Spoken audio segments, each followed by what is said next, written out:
সাল্লাল্লাহু আলাইহি ওয়াসাল্লাম একদিন সাহাবায়ে কেরামকে সামনে নিয়ে সাহাবায়ে কেরামকে বললেন যে গত রাত্রে আমি আমার ঘরের মধ্যে ঘুমিয়েছিলাম, তো রাতের 1/3 অংশ অতিবাহিত হওয়ার পর হযরতে জিবরাইল আলাইহিস সালাম সহ ফেরেশতারা আমার সামনে আসলো, আমার নিকটে আসলো, আমাকে ঘুম থেকে জাগ্রত করলেন।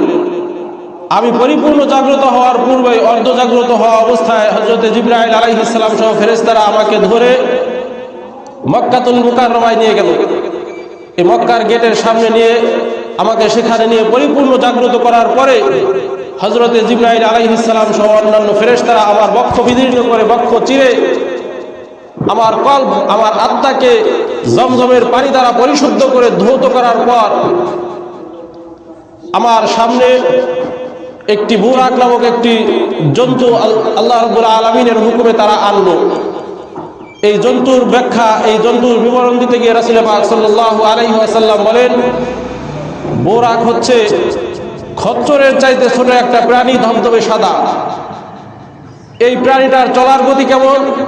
রাসূল পাক সাল্লাল্লাহু আলাইহি ওয়াসাল্লাম বলেন, দৃষ্টির সীমা যত দূর পর্যন্ত যায় এই প্রাণীটার এক এক কদম তত দূর পর্যন্ত গিয়ে পড়ে।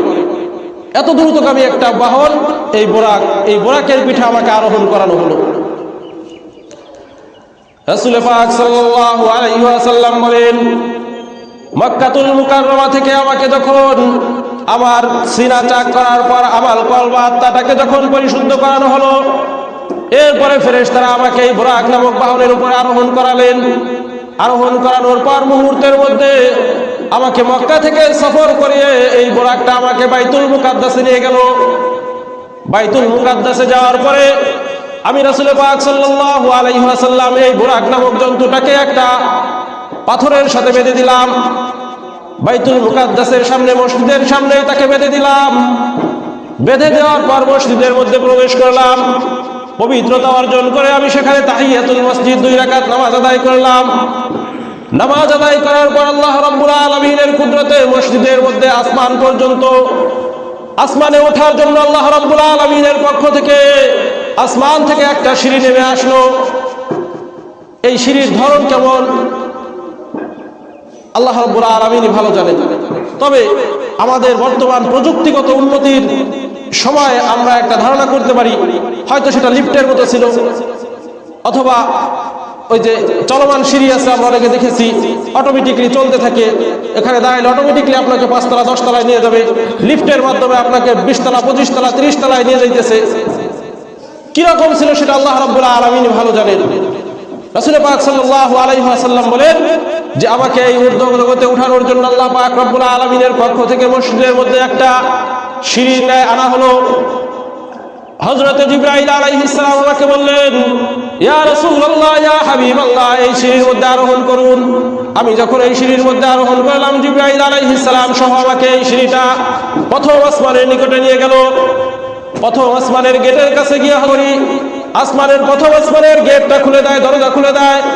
রাসূল পাক সাল্লাল্লাহু আলাইহি ওয়াসাল্লামকে নিয়ে হযরতে জিবরাইল আলাইহিস সালাম প্রথম আসমানে প্রবেশ করেন। প্রথম আসমানে প্রবেশ করার পরে এই প্রথম আসমানের মধ্যে আল্লাহ রাসূল সাল্লাল্লাহু আলাইহি ওয়াসাল্লাম হযরতে আদম আলাইহিস সালামের সাথে সাক্ষাৎ করেন। আদম আলাইহিস সালামের সাথে সাক্ষাৎ করার পর তার সাথে মত বিনিময় করা শেষ হওয়ার পর হযরতে জিবরাইল আলাইহিস সালাম তাকে নিয়ে দ্বিতীয় আসমানে যান। দ্বিতীয় আসমানে গিয়ে প্রথম আসমানে একই প্রশ্ন উত্তর শেষ করার পর দ্বিতীয় আসমানে প্রবেশ করেন। এরপরে সেখানে গিয়ে এক নবীর সাথে সাক্ষাৎ করেন। এরপরে তৃতীয় আসমানে যান, সেখানে গিয়েও প্রশ্ন উত্তর শেষ করার পরে তৃতীয় আসমানে প্রবেশ করেন। এইভাবে আস্তে আস্তে প্রত্যেকটা আসমানে প্রবেশ করেন। প্রত্যেক আসমানে এক এক নবীর সাথে সাক্ষাৎ করেন। সাক্ষাৎ লাভের পর ষষ্ঠ আসমানে যান, সেখানে গিয়েও একই প্রশ্ন উত্তর করার পরে রাসূল পাক সাল্লাল্লাহু আলাইহি ওয়াসাল্লাম ষষ্ঠতম আসমানে প্রবেশ করার পর সেখানে গিয়ে হযরতে মূসা আলাইহিস সালামের সাথে আল্লাহ রাসূল সাল্লাল্লাহু আলাইহি ওয়াসাল্লামের সাক্ষাৎ হয়। হযরতে মূসা আলাইহিস সালাম ষষ্ঠ আসমানে বসবাস করেন, সেখানে আছেন, তার সাথে সাক্ষাৎ হয়। এরপরে তার সাথে অভিবাদন দেখাশোনা করার পর হযরতে জিবরাইল আলাইহিস সালাম রাসূল পাক সাল্লাল্লাহু আলাইহি ওয়াসাল্লামকে সাথে নিয়ে সপ্তম আসমানে প্রবেশ করেন। সেখানে গিয়ে রাসূল পাক সাল্লাল্লাহু আলাইহি ওয়াসাল্লাম দেখলেন হযরত ইব্রাহিম আলাইহিস সালাম বাইতুল মামুর নামক একটা মসজিদ রয়েছে সপ্তম আসমানের উপরে। এই বাইতুল মামুরের দেয়ালের সাথে হেলান দিয়ে হযরত ইব্রাহিম আলাইহিস সালাম বসে আছেন। এটা কোন মসজিদ? যে মসজিদের মধ্যে প্রত্যেক দিন 70,000 ফেরেশতা নামাজ পড়ার জন্য প্রবেশ করে, যে ফেরেশতারা জীবনে আর ওই মসজিদের মধ্যে প্রবেশ করার সুযোগ পাবে না। এত পরিমাণে ফেরেশতা আল্লাহ রাব্বুল আলামিন সৃষ্টি করেছে। সেই বাইতুল মামুর, এই বাইতুল মামুর মসজিদের দেয়ালের সাথে হেলান দিয়ে হযরত ইব্রাহিম আলাইহিস সালাম বসে আছে। রাসূল পাক সাল্লাল্লাহু আলাইহি ওয়াসাল্লামকে দেখে হযরত ইব্রাহিম আলাইহিস সালাম অভিবাদন জানালেন, হে আমার সম্মানিত পুত্র, হে সম্মানিত নবী। এই বলে তাকে অভিবাদন জানানোর পরে হযরতে জিবরাইল আলাইহিস সালাম রাসূল পাক সাল্লাল্লাহু আলাইহি ওয়াসাল্লামকে নিয়ে সামনে অগ্রসর হলেন।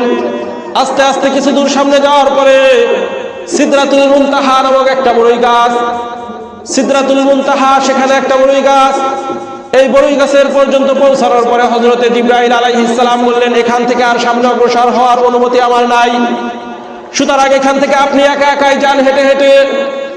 রাসূল পাক সাল্লাল্লাহু আলাইহি ওয়াসাল্লাম ওই বড়ই গাছের বর্ণনা দিতে গিয়ে বলেন যে এই বড়ই গাছের এক একটা পাতা হচ্ছে হাতির কানের মতো, এর এক একটা ফল হচ্ছে বড় বড় মটকা কলা বলা হয় এই কলার মতো, এর শিকড়গুলো ষষ্ঠ আসমান পর্যন্ত নেমে গেছে, এর শাখা প্রশাখার উপরে, এর ডালপালার উপরে স্বর্ণের প্রজাপতি, মণিমুক্তার প্রজাপতি এই গাছের উপরে বসে থাকে। এত সুন্দর করে রাসূল পাক সাল্লাল্লাহু আলাইহি ওয়াসাল্লাম বর্ণনা দিলেন সিদরাতুল মুনতাহা, শেষ স্থানের যে বড়ই গাছ, সেই বড়ই গাছে রাসূল পাক সাল্লাল্লাহু আলাইহি ওয়াসাল্লাম সেখান থেকে নূরের পর্দা ভেদ করে আল্লাহ পাক রব্বুল আলামিনের দিদার লাভ করলেন। আল্লাহ রাব্বুল আলামিনের সাথে যখন সাক্ষাৎ হয়ে গেল, রাসূল পাক সাল্লাল্লাহু আলাইহি ওয়াসাল্লাম বলেন, এরপরে কথোপকথন শেষ হওয়ার পর যখন আমি চলে আসতেছিলাম, ফেরার সময় আল্লাহ পাক রব্বুল আলামিন বললেন, তোমার উম্মতের উপরে আমি 50 ওয়াক্ত নামাজ ফরজ করলাম। কত ওয়াক্ত? 50 ওয়াক্ত নামাজ আমি ফরজ করলাম। রাসূল পাক সাল্লাল্লাহু আলাইহি ওয়াসাল্লাম অত্যন্ত আনন্দিত হয়ে খুশি মনে ফিরে আসতেছেন। আমার উম্মতের জন্য 50 ওয়াক্ত নামাজ ফরজ আল্লাহ রাব্বুল আলামিন করেছেন। আনন্দে খুশিতে তিনি ফিরে আসতেছেন। আস্তে আস্তে যখন ষষ্ঠ আসমানে এসে হযরত মূসা আলাইহিস সালামের সাথে সাক্ষাৎ হলো, মূসা আলাইহিস সালাম বললেন, আল্লাহ রাব্বুল আলামিনের সাথে সাক্ষাৎ হয়েছে, কথা হয়েছে, তো আল্লাহ রাব্বুল আলামিন তোমার উম্মতের জন্য কি দিয়েছে, কি উপহার দিয়েছে, কি হাদিয়া তোমাকে দিয়েছে? রাসূল পাক সাল্লাল্লাহু আলাইহি ওয়াসাল্লাম বললেন, আল্লাহ রাব্বুল আলামিন খুশি হয়ে আমার উম্মতের উপরে 50 ওয়াক্ত নামাজ ফরজ করেছে।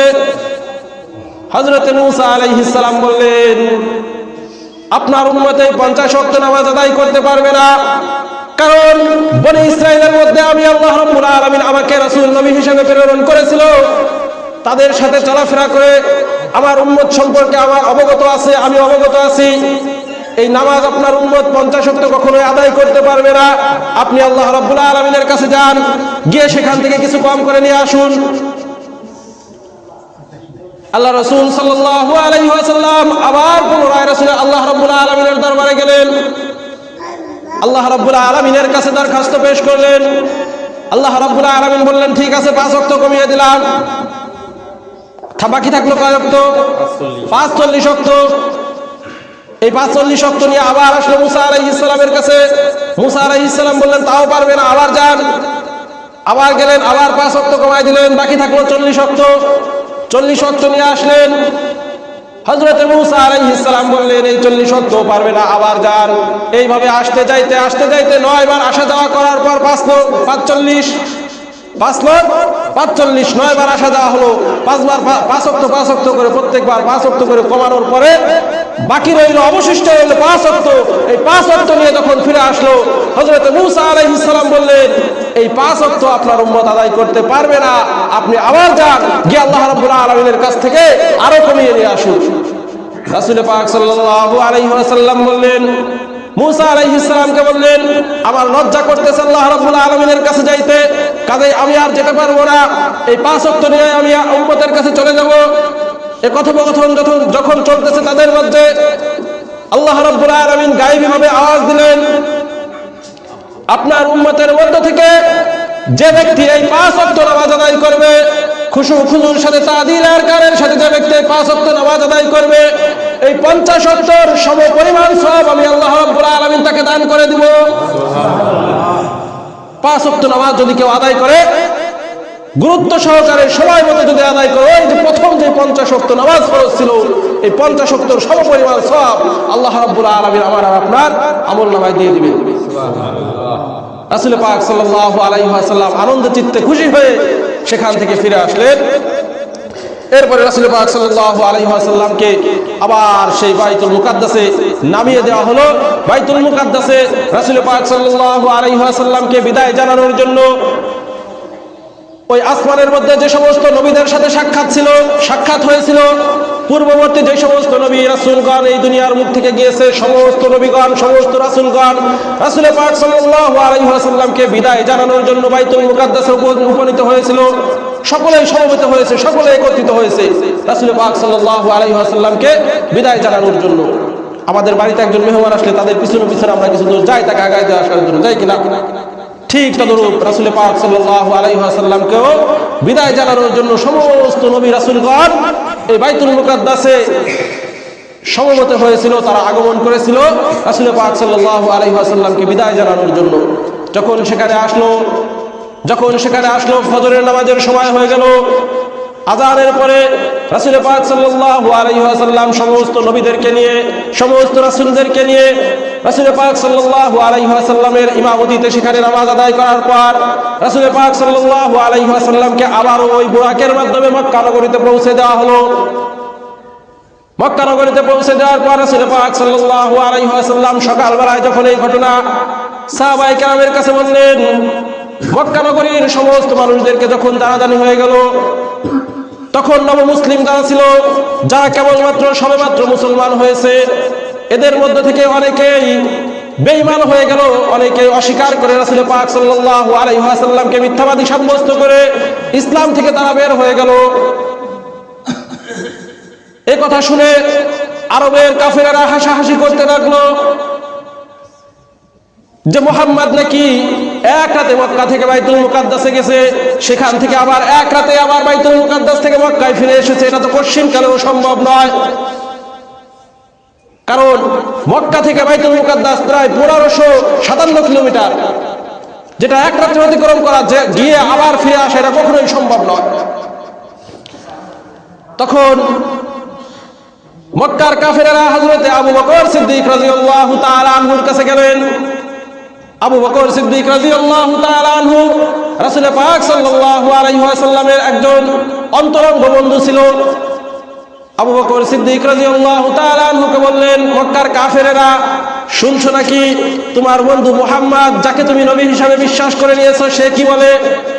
সে বলে, মুহাম্মদ বলে সে নাকি এক রাতে মক্কা থেকে বাইতুল মুকাদ্দাসে গিয়েছে, সেখান থেকে আসমানের জগতে ভ্রমণ করেছে, জান্নাত জাহান্নাম সফর করেছে, জান্নাত জাহান্নাম ভ্রমণ করার পর আবার বাইতুল মুকাদ্দাসে ফিরে এসেছে, বাইতুল মুকাদ্দাস থেকে আবার এক রাতেই তিনি মক্কায় ফিরে এসেছে। মুহাম্মদ এই কথা বলতেছে, তুমি যাকে নবী হিসাবে স্বীকৃতি দিয়েছো, তুমি যাকে তোমার অন্তরঙ্গ বন্ধু মনে করো, এই মুহাম্মদ এই কথা বলে, তুমি কি এটা বিশ্বাস করো? হযরতে আবু বকর সিদ্দিক রাদিয়াল্লাহু তাআলা আনহু এক বাক্যে স্বীকার করে নিলেন, যদি মুহাম্মদুর রাসূলুল্লাহ সাল্লাল্লাহু আলাইহি ওয়াসাল্লাম এই কথা নিজে বলে থাকেন, তাহলে আমি এই কথার অবশ্যই সাক্ষ্য দিচ্ছি মুহাম্মদ সাল্লাল্লাহু আলাইহি ওয়াসাল্লাম সত্য কথা বলছেন এবং আমি এর সাক্ষী, আমি এই কথার সাক্ষ্য দিচ্ছি।